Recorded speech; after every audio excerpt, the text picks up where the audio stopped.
Good afternoon, ladies and gentlemen. It's your buddy, the 14th Prime, and today,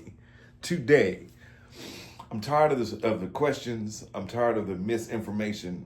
I'm tired of all of it. So today, we're going to clear it up, and I'm going to take you down a little trip down memory lane. If you haven't heard this story, or if you're new to the channel, sit back, enjoy yourself. I'm about to take 8 minutes of your life. Enjoy. So today, the title of the video, as you see, is Megatron Mega Problems. Maybe. One, a lot of people are upset that his sword that comes with this with this new G1 Megatron, because it's not pointed. And people are like, oh, well, it's supposed to be pointy. A lot of people are upset that we didn't get, this with him also. A lot of people were upset that the barrel on him might looked a little too long. Some people thought maybe it was too short. A lot of people were wondering how come the barrel on his back cannot be seen like it can be on MP36. And again, another reason why MP36 is something transformative. We won't talk about that part, but I'm just saying. And also, look at these legs. Slim-legged Megatron. Gun-handled Megatron. Now, before a bunch of you kids just disappear and go, you know what? I'm tired of him always. Why does he have to be a gun? Why does he have to be a gun? Why is he so violent? He's got every Megatron gun ever. It's always got to be a gun with these old people. Sit back, let me explain something to you. A young 14th Prime, probably like 8 or 9 years old, was at the drug fair. It was a warm summer evening. And me and my grandparents were in the store. And I saw Megatron in there and at the drug fair. I've told this story many times, just for you newcomers. And we did our shopping. We got up to the front aisle. And I had just started collecting Transformers. I had Devastator and I think Optimus. I had Omega Supreme. A couple others, but those were the standout. I had Fort Max back then. But anyway, I didn't have Megatron. And we got to the counter and I told my parents, I said, hey, Dad, Megatron, it's the gun. And they were like, all right. And we continued to do our shopping. We go up to the checkout stand and my dad looked at me and said, go get it.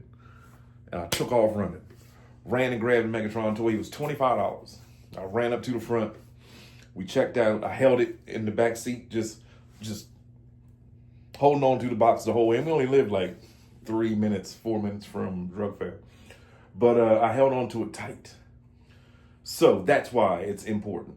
Because that day that I still remember 41 years later was coming home with my gun, Megatron, because that's what he turned into on the show. Now I get it. A lot of y'all grew up later, later 90s, 2000s, even after, even some later. So y'all might have grew up with him as a helicopter, or you grew up with him as G2 as the tank. I didn't watch G2. You know what I mean? I was a G1 kid. So that's why. And then so people, that brings me to what I'm talking about. People are like, oh, well, the gun laws in the US. Have you ever looked up the gun laws? Look them up. Because that's not what the issue is. Obviously. Have you not seen, what is this, Hegemon? That's shipped worldwide. It's a Megatron that turns into a gun. Have you seen MP36? I don't see a single orange. Here, let me know. Maybe I'm colorblind. Is there an orange tip barrel anywhere? Didn't come in the box. Is there an orange tip anywhere? No.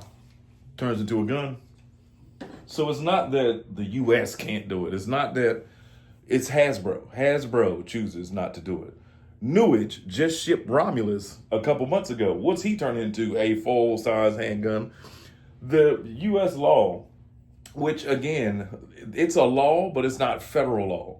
And I'll show you the paperwork. They said that if it looks like a gun and it is a toy, as long as there is a marking on it, it's fine. Now, they prefer that you have an orange tip within an inch to a half an inch on the barrel of the gun. Nerf guns are excluded. Airsoft rifles are excluded. BB guns are excluded. Toy replicas, as long as they have a marking, such as a Decepticon symbol, it's fine. It's fair game. So before you all tell me I'm wrong, these are the federal papers with the laws and the all the important numbers and information that you need right here that should be scrolling as I'm telling you this now. So no, Hasbro could have made him a gun. They just chose not to. It is what it is. Now, the mega problems with Megatron that we're seeing. One, like I said, a lot of people are saying that he doesn't come with enough stuff. The little gun of himself and the sword, people don't feel like they're justified in the price point of him. Again, and don't get me wrong. Yeah, if I see it in Walmart, I might pick it up only because I want to find that hidden gun mode. That's it. I mean, yeah, he'll look great on the Megatron shelf with all the other Megatrons from movies to what was that? Titan's Return, where he turned into a plane. Yeah, a lot of y'all grew up with him as a plane. A lot of y'all grew up with him as a tank. He turned into a tank on Devastation. They should name this one Devastation Megatron, because that's what he looked like. And he did turn into a tank in the Devastation game. And that would be perfect.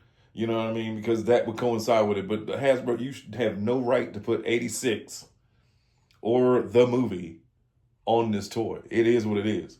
And I'm going to say it. I do like the fact that I think the Hasbro version has the grayish blue legs, whereas the Takara version has the gray, which is what I kind of think it should be. But then I was watching somebody's video and they showed where, you know, the animation was all over the place back then. But they showed where it's not necessarily even the color is the issue, but it's the chunkiness of the leg, of the bottom leg, the calf, because that's a big calf. You know what I mean? The calf, like the legs on them should be slim, but I understand they had to pack all that tank bits into it.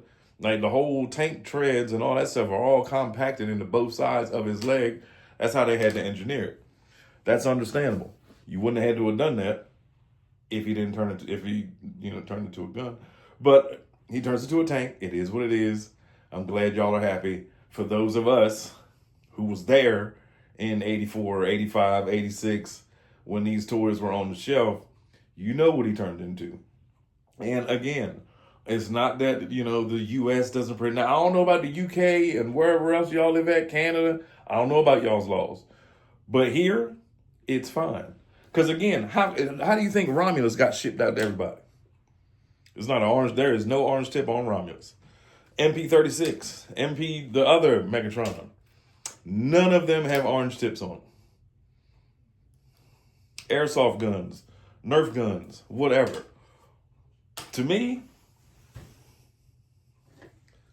this will always be 86 Megatron. This is 86, the movie Megatron. This is what he should have turned into. This should not be so difficult to transform, or else I would enjoy it a whole lot more. But other than that, I mean, it is fun. He is fun. It's just very delicate.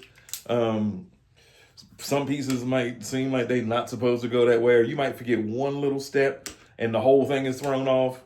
So I barely do it. But every once in a while, I give myself the test of transforming this, and it is a joy. It is. And the fact that there's no tank treads whatsoever on this guy, this is what he should have looked like. Now, tomorrow, I will have a special video for you with an interview. Not that I did it. I didn't interview him. But Mark Baer sat down with TFW 2005 to give some insight on the age of the primes, Primus, some other things in the works, his ideas, his thoughts, and toys coming down the pipeline. But anyway, I told you 8 minutes of your life. I took 9 minutes and 38 seconds. Sorry. Hope you enjoyed it. It's your buddy, the 14th Prime. We'll be back tomorrow. And tonight, I have a dope stop motion featuring Optimus and Bumblebee and the Stunnicons. Stop motion. Sneak peek. That's it. All right, that's all you get. Talk to y'all later.